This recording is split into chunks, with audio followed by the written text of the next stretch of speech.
live? Yeah. We're live? I recently attended the Connecticut Small Town Meeting called The Cost, where all the Democratic and Republican state leaders were present.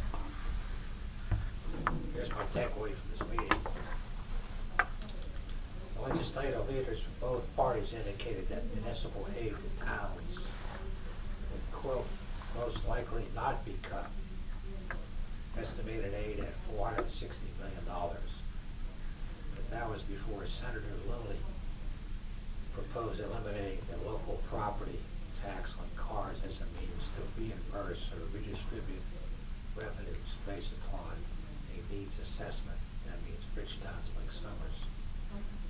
We'll have to wait and see what Governor Lamont's budget contains and whether or not this proposed legislation will pass.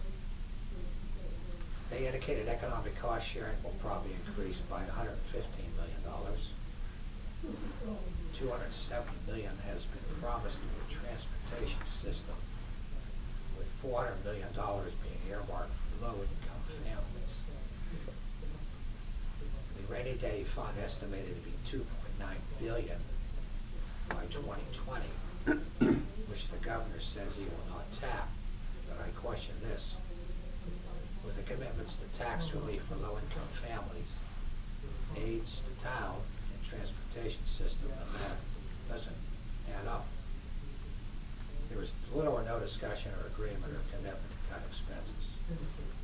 This is the how to find real in the realm as far as I'm concerned. Tolls and taxes on marijuana will most likely occur.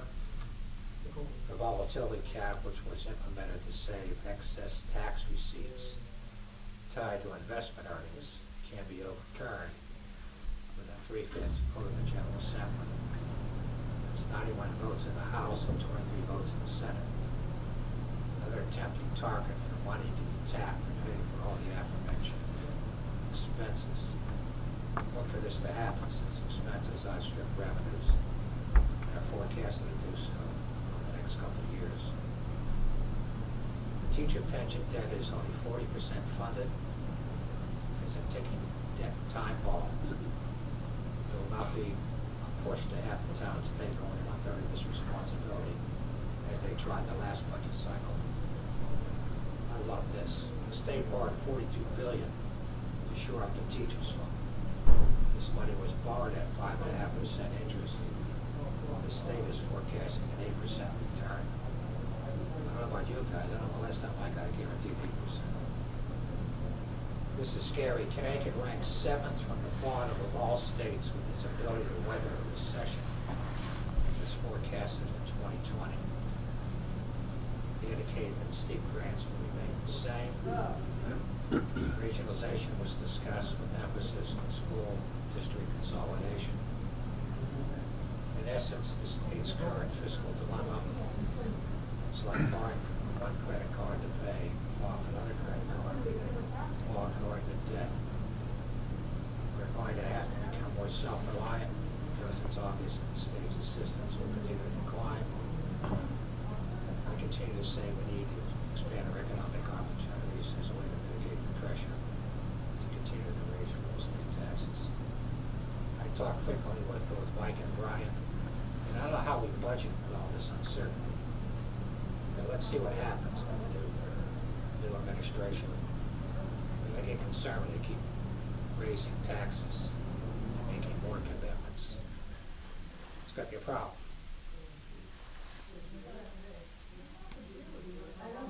What percentage of our revenue is car property tax? I had asked Brian that, but I don't know. Roughly I've got 10%. I've got a spreadsheet somewhere on it. This guy proposes this every year. This is Yeah, he this did is the last time, second and or he third was time ignored now. by his own party. They humor him quite a bit because he's a very senior member, but in the end, I don't think anybody has an appetite for what he says. And just to address one of the things Bud said, I've heard that municipal aid is not going to get cut either, but that's the whole ball. That doesn't mean that it won't be redistributed within that. Right. And they think Lamont would favor some form of redistribution, so poorer towns will get more of that pot, and Yeah, towns that the are considered key wealthy. comment they made was based upon need. So obviously Hartford, New Britain, and New London have greater need than Summers or West Hartford. So Mike's right about that. I think that municipal aid or aid to towns could be cut based upon the fact that we have money in the bank and we're well run. It's most likely the ECS formula. It'll be in education is where the juggling will happen. It won't happen with the pilot. It won't happen with the Mohegan. So, but we'll wait and see what happens there. That's all we can do at this point. So, Is that it, Bud? Yeah, that is a Mike? I just have a few items. Our tax collector tendered her resignation last week for personal reasons, not moving on to another position. But she has agreed to stay on until we find a replacement and train or work with that replacement in transition. We immediately posted that position and we've received a number of applicants for that. And we're setting up a first round of interviews. It's going to be a two-tier interview process. First round will be next week, where we'll have selected staff people who will be working with the tax collector, will be a part of an interview team. And then the three best, or the two best, the candidates who rise to the top will then interview in front of a committee, and that committee has to be formed in accordance with the charter because it's an appointed position. And our charter says the committee has to be made up of one selectman, one Board of Finance member, the CFO, and one non-elected official that has a real estate appraisal background. So I've talked to Bud, and the committee at this point has been identified as Bud will be the selectman. Tim Geib, I reached out to, wanting to have a Republican and a Democrat, is the Board of Finance member, myself, and then our fourth member will be the town's assessor, who is licensed appraisal and licensed in real estate. So, and we'll work closely with that person also. So that'll happen the following week. So we'll have a change there, and like I say, our current assessor, our current tax collector will stay on during that transition. Did she just get licensed or something? Or See what? did she just get licensed or certified or something? Yeah, she did, and now it's decided that they're for personal reasons, and if offline we can talk about that if we'd like. The next item I have is that the grand list will be filed this week. All grand lists are due in OPM on February 1st, so it's going to be filed either Wednesday or Thursday, the 31st. There's no indication that it's really going to go up at this point, and all the numbers aren't, and it's kind of being finalized, but at this point it looks, at least in the real estate part, to be flat. Now, that cars and personal property could go up, so I don't have a number yet. I'll find out by the end of the week when it gets ready to be filed. So. And then on a bond update, all of the couple of things, all of the documentation, and there was a lot of it that had to be assembled and signed and notarized and signed off and certified by the town clerk, et cetera, the notices in the papers and all the motions and everything. It's finally been reviewed by bond counsel. I didn't want to make any moves until I was assured that everything was fine, and everything is fine. He had a couple of follow-up questions, and now that's all behind us. So that's done. Our cash flow is basically done for the most part. It's been looked at by both bond counsel and our financial advisor, and they're pretty satisfied with that. And so we're looking at most likely going out with a 6-month bond anticipation note in April, in the April timeframe. We're trying to set up the timeframes so that it doesn't conflict with our existing debt service schedule, so that it's in a month that's not when we're already having, so it evens out our cash flow. So we're going to go with a 6-month ban in April, and it looks like it'll be in the neighborhood of $2 million. Now, we've been authorized $10 million, but we're not going to take money out that we don't need. So we're going to start out gradually, and I think I said this all along. We're going to start out gradually and then ramp up. So I guess that's it. That is it for me. So that's all I have.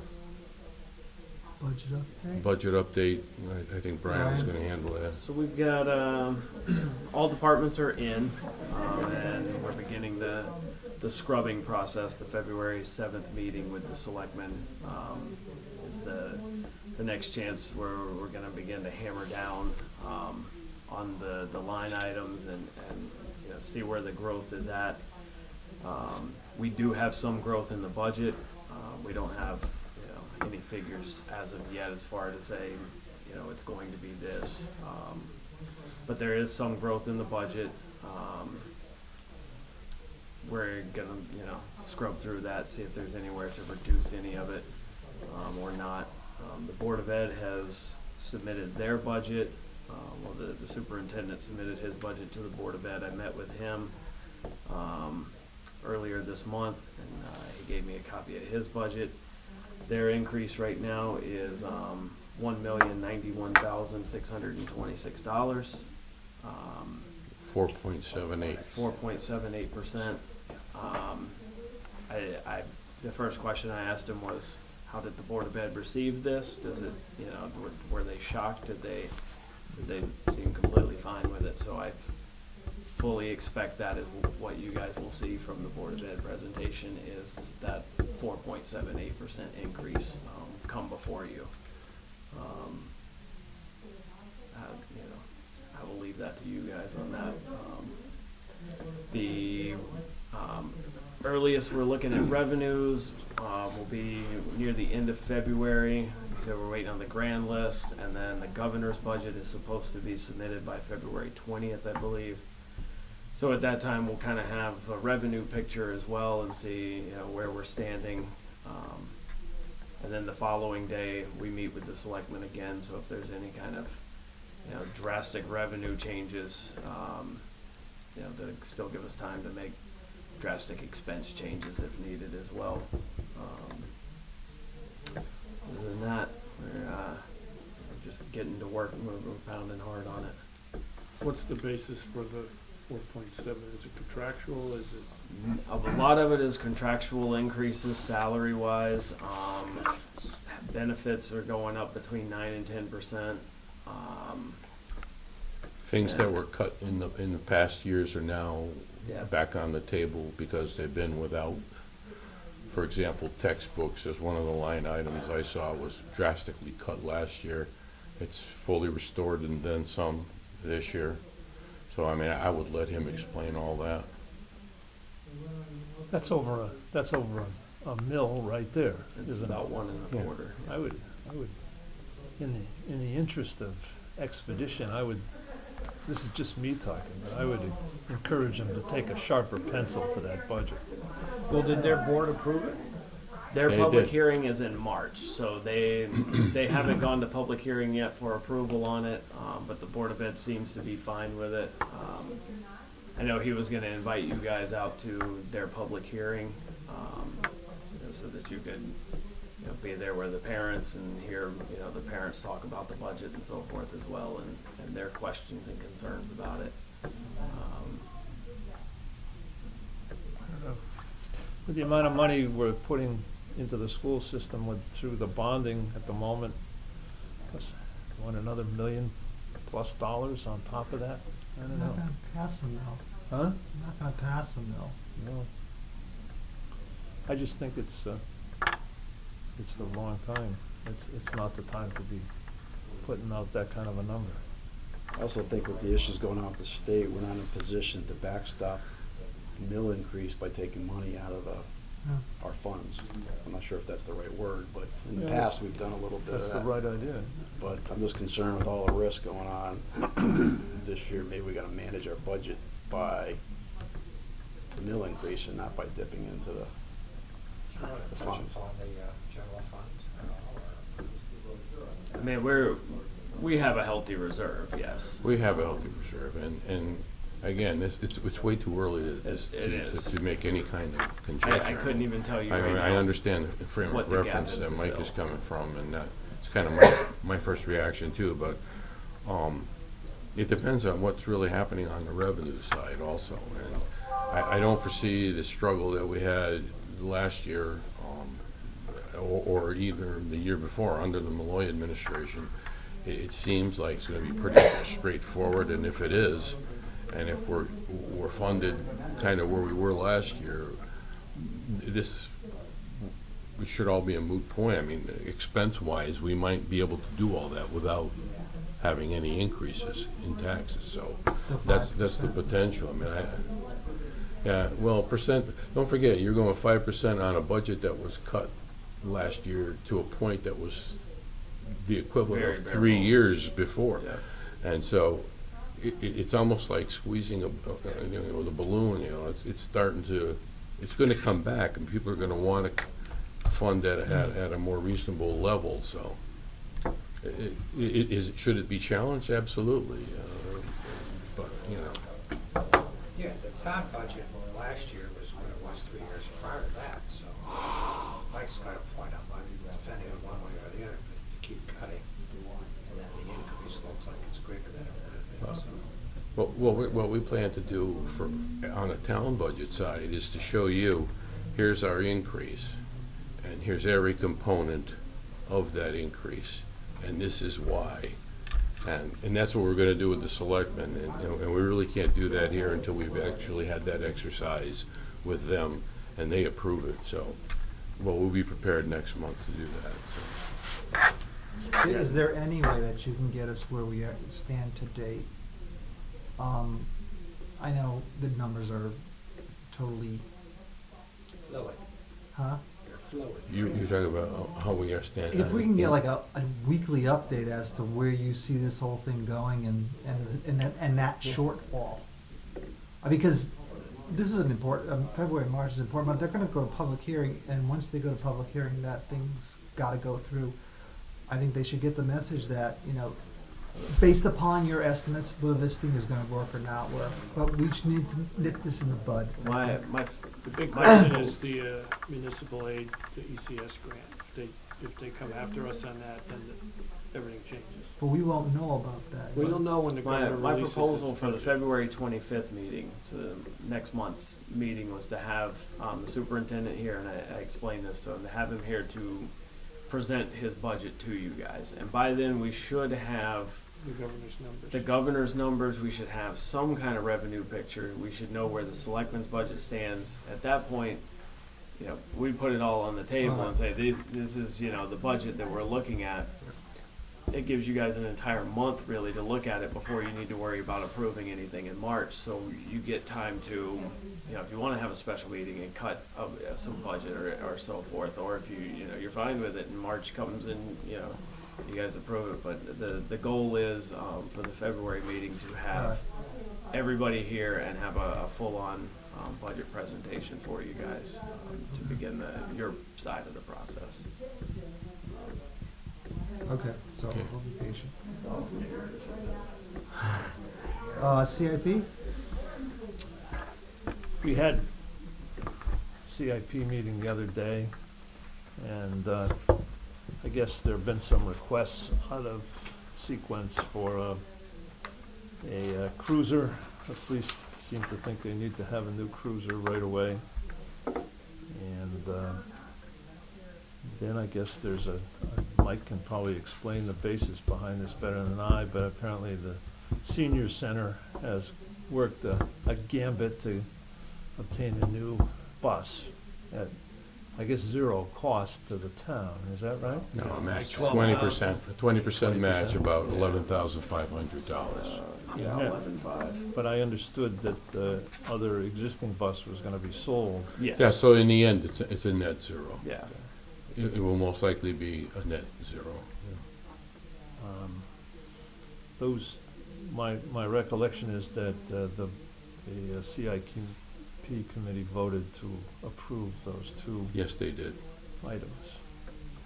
And so we present to the board the recommendation of the CIP. But there was some concern, Bud, that, you know, they wrote that grant without any, Yes, that's problematic, because what if we weren't in a position to, correct.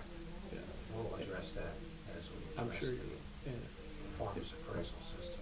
and we have 7 officers and 5 vehicles that, Well, in terms, I want to put that in context Sure. with the police. We went from 4 state police to 3 to 2 to right, 1. which is a huge savings. So that's correct. We Yeah. saved over $300,000 or $400,000, but in addition, we lost 2 cars. Now we added 2 school resource officers, so. So my point, when was that decision made? After last year's budget was approved? So it was in How many cars do you have now, Bud? 5. is that what it is? 5. And how many cops do we have? 7. 7. Potentially an 8th. They have an 8th within the budget right now, so, These cops? yeah. So you might need another one. Well, listen, as you know, we organized that whole Yeah, function based upon some issues. yep. And ended up saving quite a bit of money. And of course, I was concerned, have been concerned about the safety issues in the schools. Sure. So we elected to go with 2 part-time school resource officers, which in effect gives us double coverage.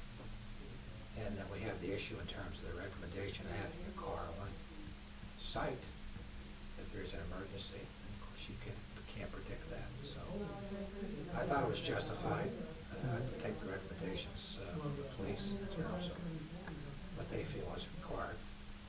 Yeah, I was more concerned about the timing. That's all. Timing is an issue with Yeah. the senior bus, you know, aware of that. I mean, if it's necessary for school safety, I suppose it makes sense. We need to make sure that, and I understand the idea of having the car out there so somebody can see it all the time. Mhm. I was a little bit concerned when they said, well, the drill is that if the officer takes a kid away, then there's nobody at the school. I was a little bit concerned Yeah, about that approach. That whole process doesn't. So if that ever comes up, maybe you should ask about that. And it's just between me and the lamppost here. Yeah. It just seems like a goofy, If you arrest the guy, you gotta transport him. I guess that's the rules, right? Yeah, So well, that they leaves, can- there's no resource officer or vehicle at this. Did you see they had double coverage? One day a week they did have double coverage. it just seemed to me that if there was some need for the police guy at the school always to take a kid away and leave the place empty, we should immediately try to get one of our other officers And I in there. think that would Yeah. be the case, just as if there's an emergency somewhere else. I know, but they said no, they wouldn't do that. I think that's what troubled Joe and I, at least it caused us to raise an eyebrow. What's that about, you know? I don't mind buying a cruiser if that's what you need, but The don't key leave the thing is place the untended. Safety and the staffing on a timely basis. Well, if it comes up and you have a chance to ask about it, see if the answer satisfies you. I will. All right, that's it.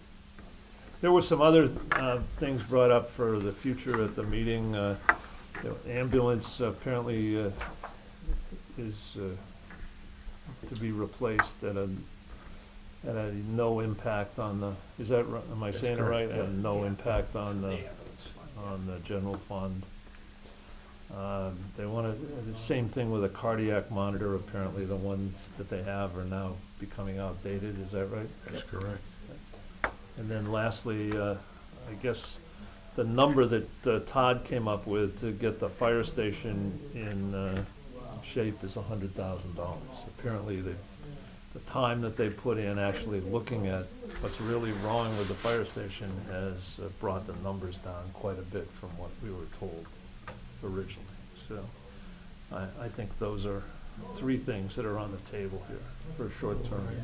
Those will probably be finalized at the next CIP meeting, which will actually be before, which is the 21st, I think, Yep. which is before the next Board of Finance meeting. And those will be the CIP capital items for the 2020 budget year, so. But this is an amendment to the, No, The just two that we're just the talking two. about right now, the cruiser cruiser and and the the bus. funding of the bus match is right here and now, tonight, to be voted on. The other ones were just brought up as a heads up, and that we would be following up with more detail, and the request and the presentation at next month's CIP meeting. But that's for FY '20. Yes. And that's for the 2020 year. okay, okay. That's next year. The only sting at the moment is the cruiser, right? Yeah. That's the only direct hit, impact. yeah. And Yeah. are we knocking off some other projects, or are we using some leftover from the previous? We have some money left in the fund balance, is what we have, Right. and we're gonna use it. You said you had Typically- 196,000? Right, so we're gonna buy the cruiser outright. Typically, we package, if it's a bunch of equipment in a year, 2, 3, or 4 pieces, we'll package it into a lease package. However, it doesn't make sense to lease this one piece of equipment, so we're just gonna buy it straight up. We have the money available in our capital fund balance. Okay. You gotta go to town meeting for that? No, it's already been approved, but You guys just have to accept the recommendation and approve the appropriation for the What kind of amount. vehicle is it? It's that SUV one for, of those SUV, police Challenger, or whatever they call them. Explorer. The Explorer? Your car with a siren on it. 45,000. Hey, I'm Better thankful we motor, too. haven't had any accidents with them this year. Was one year we had two or three? yeah, and that's we're the other self-insured. like kind of worst case scenario with them on this as well is, with 7 guys on the ground and 5 cars, if one's involved in an accident, now they're down to 4 cars and they still can't. Now they start running short on coverage, and so there's all the what ifs, but we had 2 cars down at the same time a year ago. You can't predict these things. So, So what's our motion here? I guess it's a motion to approve the purchase of a $50,000 cruiser and to approve the purchase of a senior center bus, is that right? yeah, and- 80% from grant funding, 20% from town. It's about $11,000 that comes out of the town's pocket. And we're told that the existing bus will be sold and cover that amount or most of it or something like Yep. that, right? Yeah, exactly. And I would ask that the people responsible for selling the bus actually report back to the Board of Mhm. Finance the terms of the sale of that Absolutely. bus. Yep. Absolutely. Okay. Do I have a second? Second. Any further discussion? All in favor say aye. Aye. Any opposed? Motion carries. Sign those, Tim. Is that what we got? So we're doing appropriations and transfers now? Anything?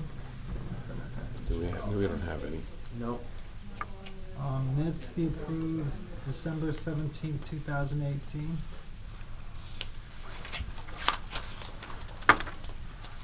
Is there a motion to accept the minutes for So Wait, moved. just- December what, chair 17th? minutes? Is there Yeah. a second?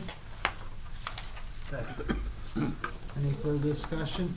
All in favor say aye. Aye. Any opposed? Motion carries. Anything else you guys wanted to talk about tonight? We got another business category because we're a regular meeting. Nothing, nobody showed up, so, okay. Good with me. Whatever time it is, do I hear a motion to adjourn? So moved. Is there a second? All in favor say aye. Aye. Opposed, motion carries. Thank you, everyone. Thank you.